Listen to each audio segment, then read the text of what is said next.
And her topic's going to be COVID-19 therapeutics and prophylaxis. Natasha, I'm turning it over to you. Thanks, Tom. And thank you all for having me this morning. And thanks everyone for joining from different time zones. I know for some of you it's very early and for some of you it's very late. Why don't we dive in, because I think there's a bit to discuss. And I'll preface this by saying that I know that, from a therapeutic standpoint, what's available in different places in the world is very much not consistent. And really, honestly, there's no clear therapeutic agent that's universally available. And so I think what I'm going to discuss today is going to be highlighting the agents that either have the most promise or have had a lot of use before the pandemic became a pandemic, or where there's some controversy. And my goal is really to just talk about the literature and try to dispel some thoughts that may be out there, and just go over what's available. And what I'll start by saying is that it's limited literature, and I don't think we'll finish this talk by having a clear idea of what we should be doing next from therapeutics yet, but that's just the state of where the data is. So let me just share my screen here and make sure that, all right. Are folks seeing the PowerPoint? Megan, can you tell me? We can see it. We can see it, yep. Okay, perfect. I don't know, it's not letting me move this over, but okay, so why don't we go ahead and start with the therapeutics landscape. So our objectives are these. So to review the biological plausibility of Remdesivir, as well as the clinical data on Remdesivir, to review the biological plausibility of hydroxychloroquine, as well as the clinical data, to discuss cytokine release syndrome in COVID-19 and discuss therapeutics for that. And then just to discuss the ongoing clinical trials that will hopefully give us some more information about what we should be doing when it comes to therapeutics for COVID. So just a sample of the landscape, it's broad and it includes a lot of agents, and obviously we can't discuss all of these. And this is just an example. And I'll say that for a lot of these, there's not really a lot of biological plausibility or data, but they've been suggested and people are becoming interested in looking at them. So as I noted before, what we're going to discuss are either agents that have had some controversy, that have had a lot of use, or that are promising. And for those, I think we'll focus on chloroquine, hydroxychloroquine, remdesivir, lopinavir, ritonavir, tocilizumab, and similar anti-IL-6 blockade, as well as convalescent plasma. I'm just gonna switch my screen really quick. Sorry, folks, because it's not letting me move it to where I would like it to be. All right, never mind. All right, so sorry, you're gonna see the side of my face because I can't move my slides over to where I want them to be. So moving on to SARS-CoV-2. So for those of you who haven't seen it, on the left here we have the virus itself. And the way the virus attacks the human body is through this receptor called the ACE2 receptor, which is prevalent in lung tissue as well as other parts of the body. And the virus binds through this thing called a spike protein to the receptor here. So virus binds to spike protein binds receptor, gets integrated into the cell, and then goes through a fairly typical virus life cycle from an RNA virus. And so each of the agents we're going to discuss has some theoretical effect at different parts of this cycle. So starting with what I'm calling this antivirals in quotes because it includes hydroxychloroquine, chloroquine, and really no one knows how that works. And it's not really an antiviral, but I didn't know where else to put it, so we're putting it in antivirals. So first discussing remdesivir. So the reason I want to highlight this agent is because it really is currently the most promising antiviral that is close to being available. Remdesivir was created back during the Ebola outbreak of 2013, and it was found through a collaboration between CDC, USAMRIID, which is an Army Research Institute here in the US, and Gilead Sciences.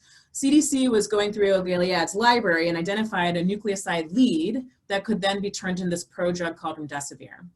Once remdesivir is in the body and metabolized, it becomes an adenosine nucleoside analog, and it gets incorporated into the virus life cycle and interferes with the polymerase of the RNA. So from a virology standpoint, that means that it's interfering with the elongation of replication for viral RNA.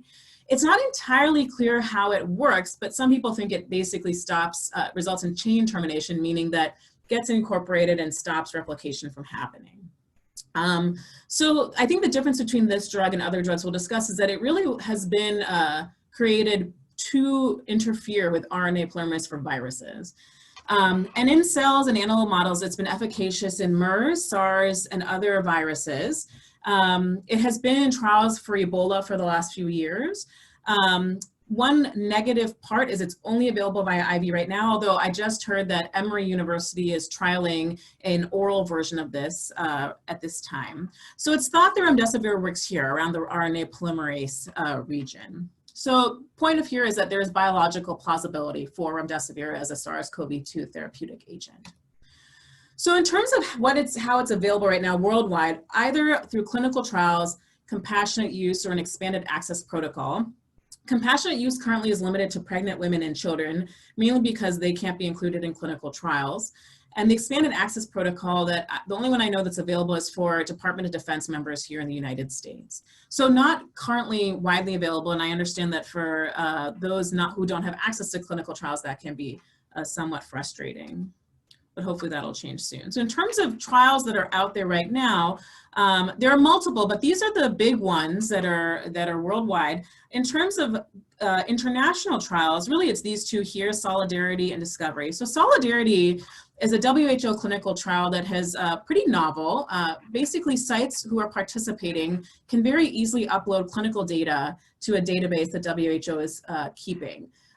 You do have to be part of an institution that's participating in the trial, so not freely available, but the way they've created this, it's made it much more available and accessible to countries throughout the world, regardless of resources.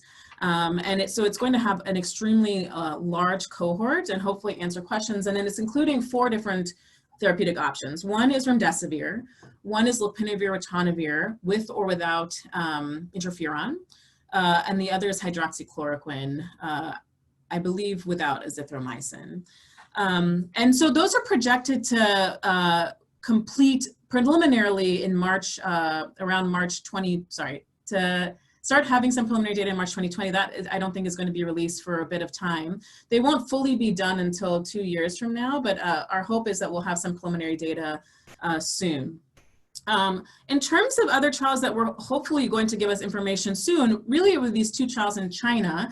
Unfortunately, both had to stop enrollment because they did not have enough patients being admitted because these trials were launched after the pandemic there had started to wane. And so we unfortunately will not get that data soon. And then there are these 2 Gilead trials in the US that may give us some data in the coming months or so. I will note that there, in terms of our current clinical data that we have, the only thing that's published is a case series from a site that had access to remdesivir through compassionate use before Gilead changed the compassionate use availability. In the media, there was recently, it's called a study, but really what happened was there was a PI of one of the sites in Chicago who was just discussing the trial with colleagues. Someone took a video of that and it was then leaked to the press. And then this got taken up in the media as study shows remdesivir is efficacious. And, you know, it's not the case. That's not what happened. And I think it's just a reminder that we have to be careful that even though we're in the midst of pandemic, you know, maintaining ethical behavior around research is important.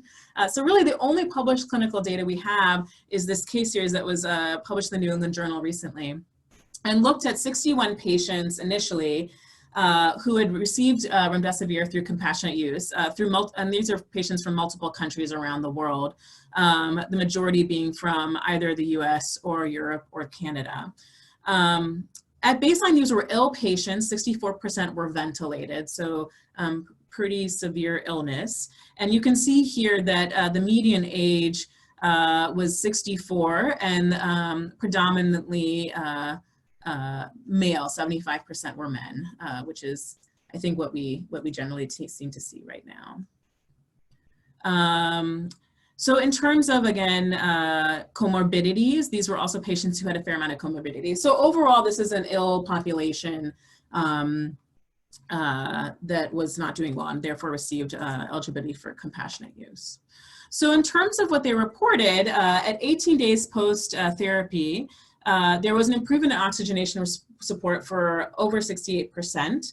and a fair amount were extubated. At the time of follow-up before this publication, about half had been discharged and 13% had died. In terms of data from other ICU populations, that's better than most. I think there's been a wide range in reports, but anywhere between 50% to 26% mortality has been what's been seen in larger cohorts in critical illness. So this is better. But again, I think we have to be careful with interpretation because without a control arm, it's hard to know whether or not these patients were just experiencing their natural progression of disease or if it really had something to do with the drug. I think what's most interesting about this data is the rate of adverse events. So a quarter of patients did have a serious adverse event after receiving remdesivir. Here you can see that it was a wide range of things. One was elevation in liver enzyme being the most common, and then a fair amount of people also had multiple complications as well. So that is remdesivir, essentially a lot of biological plausibility created to be effective against viruses such as SARS-CoV-2, lack of clinical data right now, but hopefully forthcoming clinical trial data. So moving on to lopinavir-ritonavir, the reason I want to discuss this agent is because it was used very widely in China when the epidemic first began. And so just going through some biological plausibility, lopinavir-ritonavir, I think as most of us know, is a protease inhibitor that is developed for the treatment of HIV. So in terms of where it could work in SARS-CoV-2, it would be here, which is where protease is occurring. So in vitro, it does have some activity against SARS-CoV and MERS-CoV. And there were some retrospective studies during the SARS epidemic which showed some potential benefit, but nothing prospective or rigorous enough to say whether or not it should have been a therapeutic agent in the time of SARS. In terms of SARS-CoV-2, there is some in vitro data, but what I will note is that the concentration needed to have an effect is much higher than what we see when we use lopinavir-ritonavir in HIV. And so because of that, when it was used in China, the recommendation was to double the dose. But it is unclear whether or not that actually achieves the levels needed to see some inhibition. And for those of us who have used lopinavir-ritonavir, I think we can all comment on the fact that it is a difficult drug to take. There are a lot of side effects, and doubling the dose is probably not going to help with side effects. So some biological plausibility, but needing higher levels than what one would see in the typical use of this drug. In terms of clinical data, in terms of what's published, there was a New England Journal article up here, the trial of lopinavir-ritonavir in adults, that basically looked at the use of this drug late in the course of illness in people with fairly severe disease. And what they found when they gave lopinavir-ritonavir versus standard of care was that there was no difference in time to clinical improvement, and mortality was similar. The authors note that there was a post-hoc analysis that showed that perhaps giving the drug earlier than 12 days, the median time to receiving it in the course of illness here was 13 days, but giving it earlier may have had a benefit, and there was a trend towards improved mortality. That data is not presented in the paper. And so some people say that perhaps we should see whether or not this is helpful early in the course of illness. But certainly for severe disease does not seem to be efficacious. And I have now, since making these slides, there have been, I think, 2 preprints that have come out, one of which did use it earlier, not earlier in the course of illness, but in mild disease, and also notes no significant difference, although there are some problems with the way that study is done. Lopinavir-ritonavir is included in Solidarity, so I do hope we'll have some more rigorous information soon.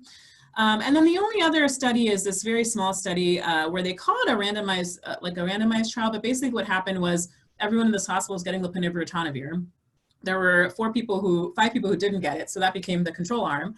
And then they gave everyone else lopinavir-ritonavir, saw what happened, and really there was, again, no real clinical benefit with the use of the drug. So very widely used during this pandemic, I think because it's available and relatively inexpensive, but unclear whether or not it truly has biological plausibility in humans, and whether or not it makes a difference. Currently, our clinical data doesn't support that, but again, we need more information early on in the course of illness. There are multiple clinical trials that are ongoing, including lopinavir-ritonavir, which I'll note here, most of which will not have data for a bit of time. I think the data we'll have the most quickly will be from Solidarity and Discovery, which is the European arm of Solidarity. So hopefully more information soon, but this does not seem promising, is my personal opinion. So then I know we're going quickly, sorry, but we don't have that much time. But moving into chloroquine and hydroxychloroquine. So this is the controversy here. So chloroquine has been trialed in many viruses in the last few decades. It was trialed in SARS, it was tried in MERS, and to this day, we haven't really seen it as an effective agent against viruses. There is some biological plausibility here. You can see that it seems that perhaps it could increase the pH of the endosomal, the virus's endosome, and that could potentially interfere with entry. And here you can see that when into the cell, there is some inhibition here, and it seems like chloroquine may even have more inhibition than remdesivir. The problem, I think, that we all know is that chloroquine can be a fairly toxic drug, and at the levels needed, to reach inhibition, you may have a fair amount of side effects. But this is, again, just more data showing that chloroquine does have some in vitro activity against SARS-CoV-2. So then when we look at hydroxychloroquine, it basically seems that it also may have some in vitro efficacy, but it is less potent than chloroquine overall. From a safety standpoint, people are not advocating for the use of chloroquine, and I'll also mention some of that data, why. And so hydroxychloroquine has really become the default, but it does seem like it's overall less potent on the in vitro side. But because of this data, it has been used very widely clinically because it's freely available, it's inexpensive, and people have comfort with it. It's been used so widely in malaria, as all of you know. And so it's an agent that providers feel they know how to prescribe. And so for that reason, I think it's been taken up pretty widely during the pandemic. In terms of the data, though, it is not clear whether or not this is a beneficial drug. So I'm just going to go through a couple studies. There have been more that have come out since I made these slides, but none of them really changed the landscape. And I will say that I'll mention which of these are preprints and which of them have actually been published. So in this study from China, patients who were pretty well, actually, not severe or critical illness, mild to moderate disease, received hydroxychloroquine, and all also received either antiviral, antibacterial agents or IVIG plus or minus steroids. So very heterogeneous administration of drug, and on top of this standard of care that was seen in China, patients received hydroxychloroquine. So the randomization was really just between who got hydroxychloroquine and who didn't, but everyone is getting steroids, IVIG, antibacterials, other agents. The outcomes were time to clinical recovery and cough relief. I think the problem is that at baseline, a fair amount of these 62 patients had no fever or cough, and that was the outcome that was being measured. So what they found was that there was a shorter duration of fever and cough with hydroxychloroquine, and that the patients who progressed with the the patients who progressed to severe illness had not received hydroxychloroquine. But again, I think the issue here is that the outcome that was being measured is problematic, given that a fair amount of the patients didn't have baseline fever or cough. So hard to know what to do with this information.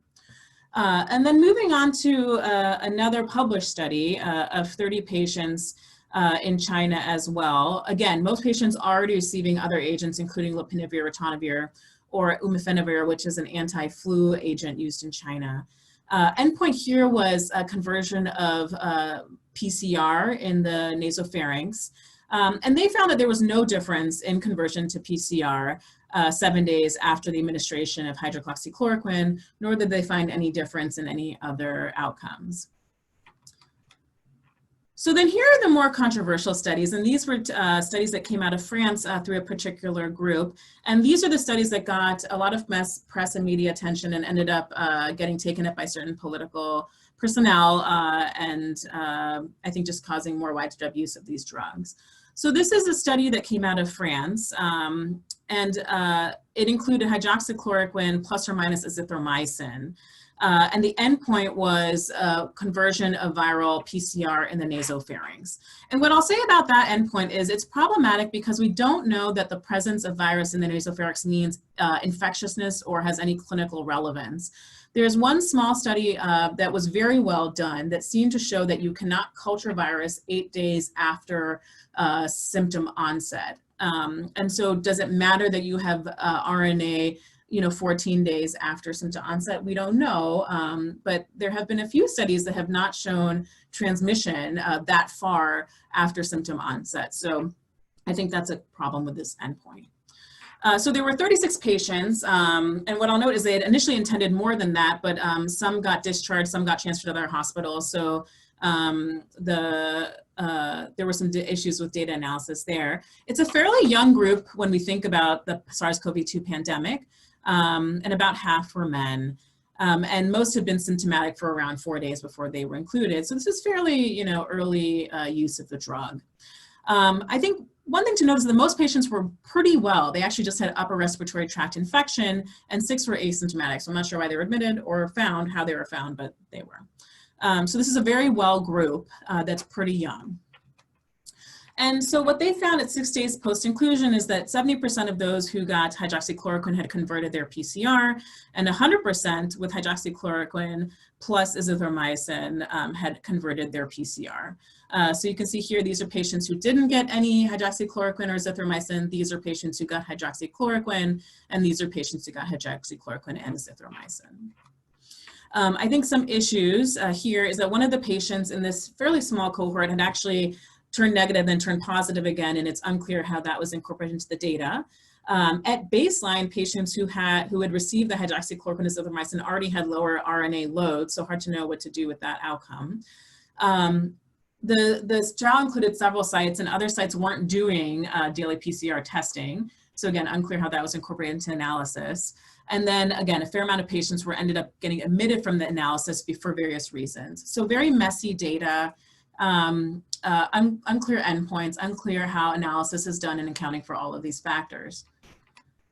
And so I think in response to that, Melina did a follow-up study of 11 patients, gave the same regimens, basically didn't find any difference in RNA conversion. Again, very small study. And then Gautret, who is the group that did the initial hydroxychloroquine azithromycin study that was somewhat controversial, followed this up with 80 patients at one institution, some of who were already reported in the prior study that I mentioned. Did a similar regimen again, looked at nasal viral load. And again, here though, outcomes included clinical outcomes, contagiousness, and length of inpatient stay. So at baseline, again, pretty young compared to the rest of the pandemic that we've seen, half men, around 5 days between symptom onset and treatment. Again, fairly well group, only half with lower respiratory tract symptoms, and 92% had this low news score, which is basically a score of clinical severity or illness. So these are very well patients in this group. Their outcomes basically that they report or that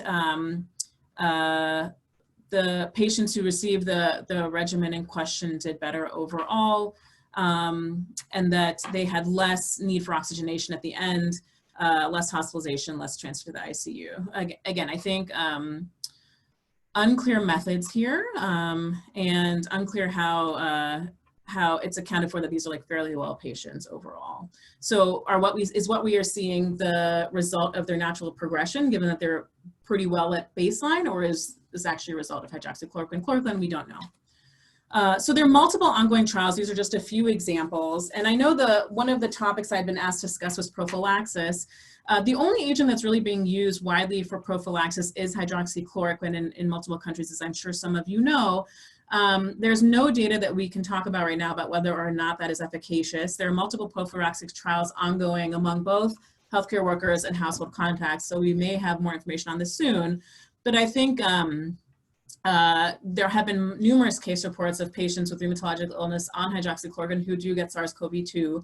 So it's unclear whether or not it'll be helpful from a prophylaxis standpoint, but certainly from a treatment standpoint, it's unclear whether or not this is an efficacious drug. So then moving into, so some key points here. I think of the antivirals we've discussed, Remdesivir has the most biological plausibility and in vitro to support its candidacy as an agent, and hopefully we'll have information soon. Lopinavir ritonavir has some support from an in vitro standpoint, but current clinical data is not promising, and we have more data coming soon. And then as part of patients with non-severe illness, perhaps hydroxychloroquine can reduce fever and cough, and viral shedding, but it's unclear. The data is very messy and it's hard to make any comments on whether or not it's efficacious. One thing I just do want to mention is that in terms of chloroquine, there was a study in Brazil where chloroquine was used, similar study to what I've shown previously, and they actually had a fair amount of cardiac toxicity in that group. And that is one of the reasons that chloroquine is not recommended for use in this cohort. And in terms of hydroxychloroquine and azithromycin, again, there still seems to be concern around QT prolongation and cardiac toxicity. There are some small studies that are coming out that showing that the rate of that is higher than what one would expect. And so from a safety standpoint, given the lack of data in support of its use, NIH and others have recommended that that combination not be used, again, because the harm may be higher than any potential benefit. So just moving into anti-IL-6 briefly. So one thing that's unique about SARS-CoV-2 and also MERS and SARS is that there seem to be some patients who get into the cytokine release syndrome issue. So CRS is a syndrome that was initially first seen with CAR T therapy, which is a therapy for patients with hematologic malignancies. And basically what's happens is there seems to be some dysregulation in cytokines. IL-6, which is a cytokine, spikes up, and that leads to capillary leak, the driving of more cytokine release, and basically a hyperinflammation syndrome. And in CRS related to CAR T therapy, tocilizumab, which is an anti-IL-6 agent, has been used with good outcomes. In SARS and MERS, a similar syndrome was seen. And I think it was recognized early on that in SARS-CoV-2, some patients were also developing this around 10 to 12 days of illness. And given the history of the use of tocilizumab in CAR T therapy, some people have begun to use it in what seems to be cytokine release syndrome in patients with SARS-CoV-2. So the syndrome in SARS-CoV-2 seems to be characterized by fever, hypotension, respiratory decline, and inflammatory marker elevation. But what's important to know is that just ARDS is not the same as CRS. So if you have someone who just has progressive respiratory decline, but has no other signs of CRS, that's probably not the same thing and is different pathophysiologic problem. So here's just a graph that shows how this may happen. So it seems like SARS-CoV-2 somehow leads to elevation in IL-6, which causes more signaling and essentially the CRS picture. Tocilizumab, an anti-IL-6 agent, and its cousin, serlimab, work here by blocking this pathway. And siltuximab, which is another anti-IL-6 agent, works a little bit further upstream. So again, this seems to be happening in some people around days 10 to 12. This is a graph from a Lancet paper looking at at a specific cohort of patients. So not something that seems to be happening earlier in the course of illness. And so right now, all we have from an anti-IL-6 standpoint is observational cohorts. This is a retrospective study of just 15 patients who were fairly ill. Half also got steroids. Unclear when they got the toci, if it was early or later in the course of illness. I will say from our anecdotal experience here, it seems that giving anti-IL-6 early when CRS is happening has better results than giving it after someone's been very ill with CRS for days in the ICU. And so they basically note that 20% of the patients died, but the majority had some clinical stabilization. But again, the question is, when did they actually get the toci? Were they just in ARDS, or were they actually having CRS? None of that is reported in this paper. Another retrospective study of 21 patients who were admitted in China, who were very ill, mechanical ventilation, or requiring a fair amount of oxygenation support, all got toci, but also all got lopinavir, ritonavir, methylpred, oxygen. And what's hard with that is that some of the outcomes here are tracking CRP and other inflammatory markers, and if everyone's getting methylprednisolone, I don't know how you evaluate that. So they report that at the time of the paper, 20% had been discharged about.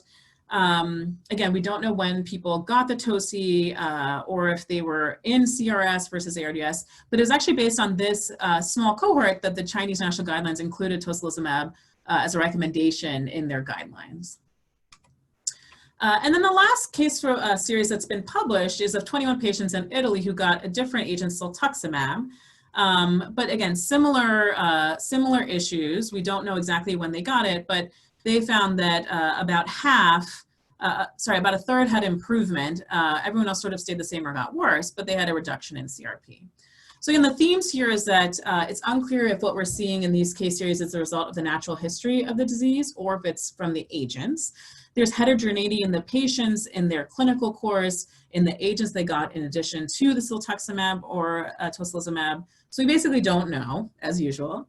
And there are several ongoing clinical trials, 7 between China and Europe, and 3 here in the United States. And we're hoping to have some more information soon, but I think this is going to take a bit longer than remdesivir and hydroxychloroquine. But I will say from a biological possibility standpoint, there is plausibility here. And in addition, there seems to be clear benefit when it's being used on an anecdotal basis. If you're not muted, please mute yourself. So some key points here is that, again, patients with COVID-19 may develop a cytokine release syndrome type syndrome that's characterized by specific clinical findings such as hypotension, fever, signs of massive inflammation. There's a paucity of published reliable data, but we hopefully have some information forthcoming. All right, and then I'm just going to mention convalescent plasma very, very briefly. And this would work here basically at entry. So convalescent plasma is, a patient has had SARS-CoV-2, their body has created antibody, they then go and donate plasma. That plasma then gets basically created into convalescent plasma that then can be used in other patients. So the idea is that you're giving a patient antibody that's been made by somebody else. And that would work here at entry because it's antibody. There's not a lot of data on this. The limitation really is that most sites who want to use this have to get their own plasma, which is not the easiest to do. But there are numerous studies that are being launched, and we would hopefully have more information soon, but it is not something that is readily available. So I think some key points from anti-IL-6 blockade, I think we already went through, sorry. And I think I'll stop there. Sorry, that was a bit of a whirlwind, but objectives, we reviewed the biological possibility and clinical data on remdesivir, hydroxychloroquine, and lopinavir-ritonavir, and we discussed cytokine release syndrome in COVID-19 and the use of anti-IL-6 blockade in that setting. And I'll stop there.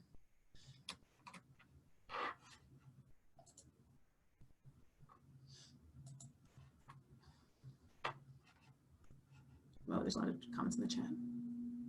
There we go. I had to get unmuted. Thank you so much, Natasha. That was really a great overview in a very short period of time. There are a number of questions, some that I have. And let me start with the obvious, and that is COVID-19 in HIV-infected patients. This was on NPR this morning in South Africa. It is a major concern for in areas in which HIV is a major concern. But thanks to PEPFAR, a lot of antiretroviral drugs have been distributed. The one that's been looked at that you just talked about was lopinavir-ritonavir. But what about other antiretroviral drugs? Do they have an effect? Are you seeing many HIV-infected people that are well virally suppressed for HIV coming down with severe cases of COVID? Yeah, that's a great question, Tom. I think the other agent that's being looked at is darunavir, covisistat, although not in a study.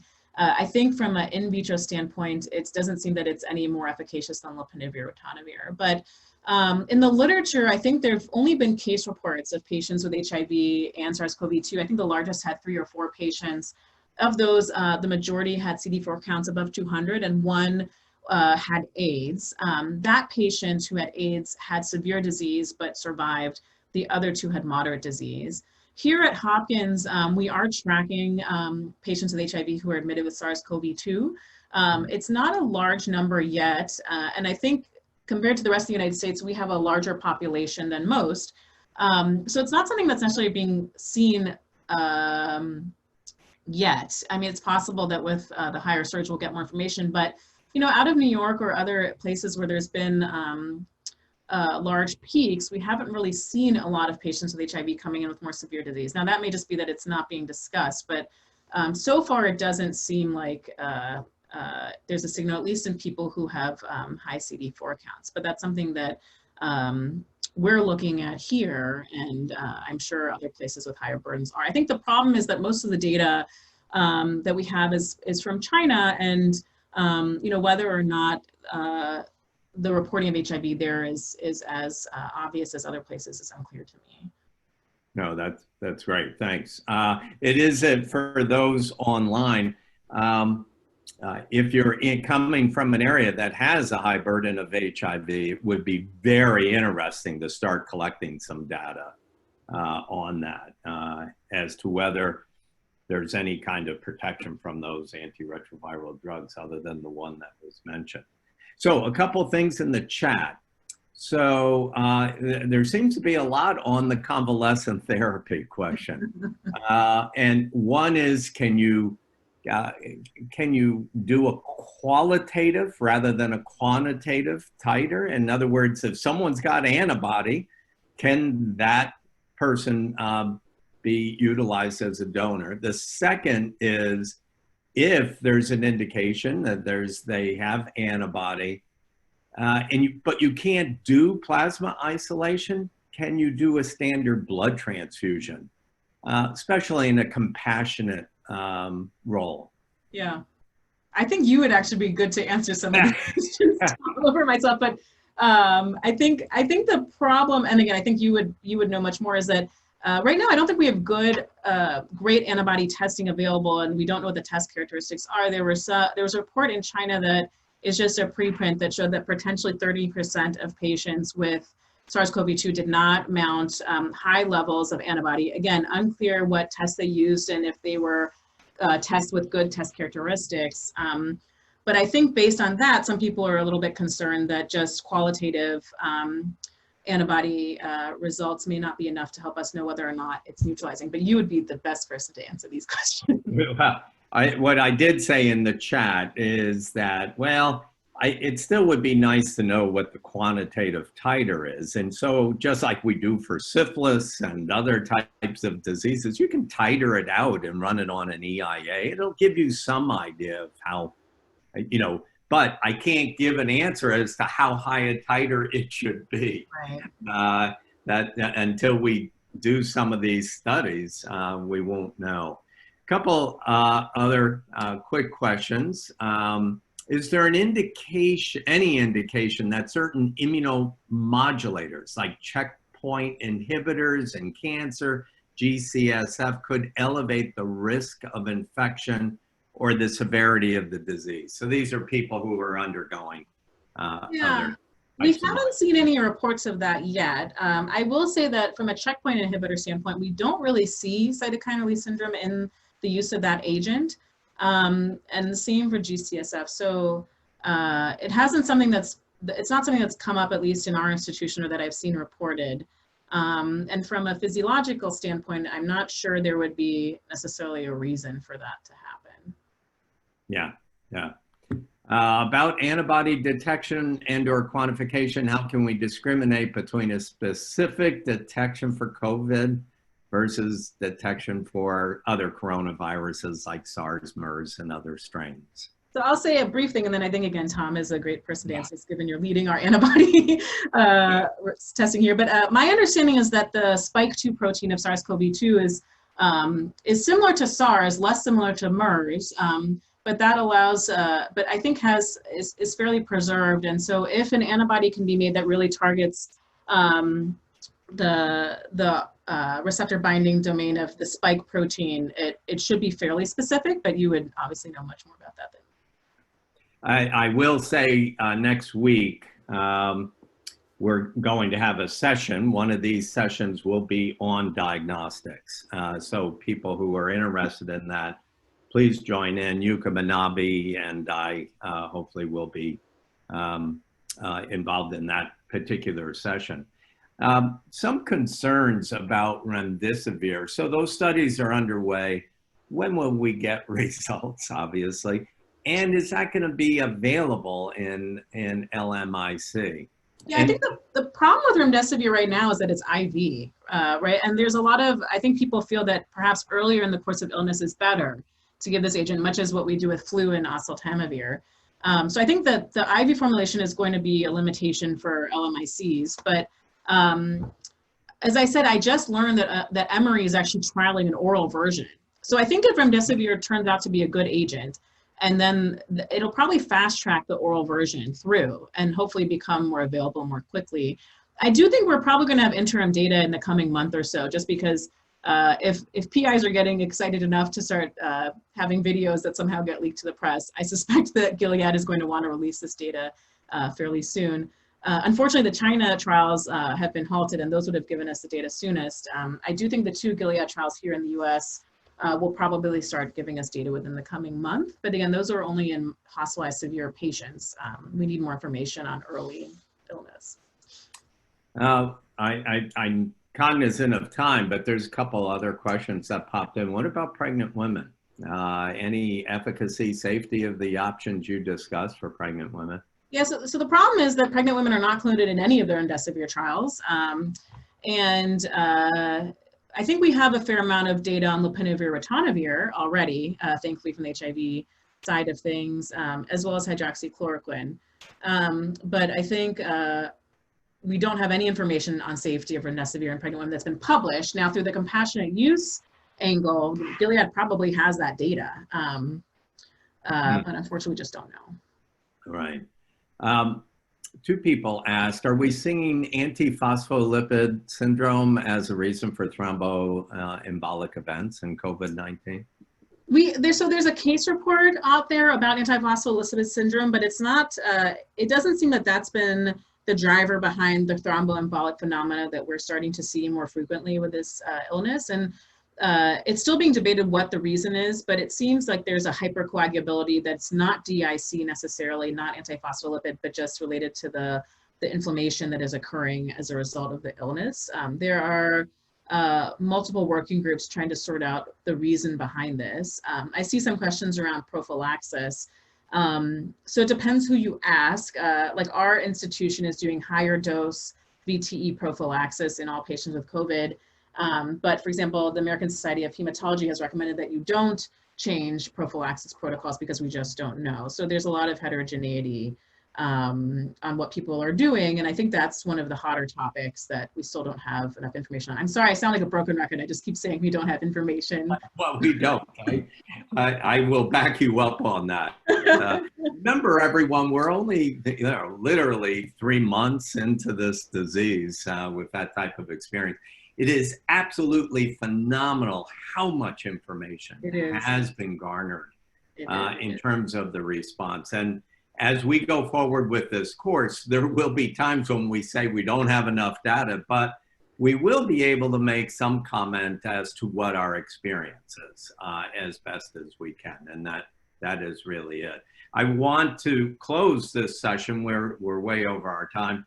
I do want to make 2 small announcements. One, Dr. Batki Hansadi, who spoke on Tuesday, who she announced she's COVID-19 positive, is at home, is resting, but she was tuned in and was able to hear this presentation. Our best wishes to her for a speedy recovery and no complications.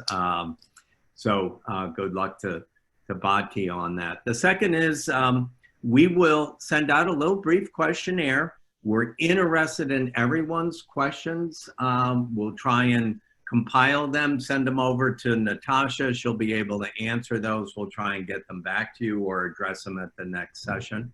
And if you have topics or other speakers that you'd like to hear from, please send us those suggestions. We want this to be useful to everyone that tunes in, and it's your feedback that we need to know that we're meeting the need out there. So thank you very much, Natasha. Thank you everyone for tuning in, and we'll see you all next Tuesday. We'll send out the notice. Thank you.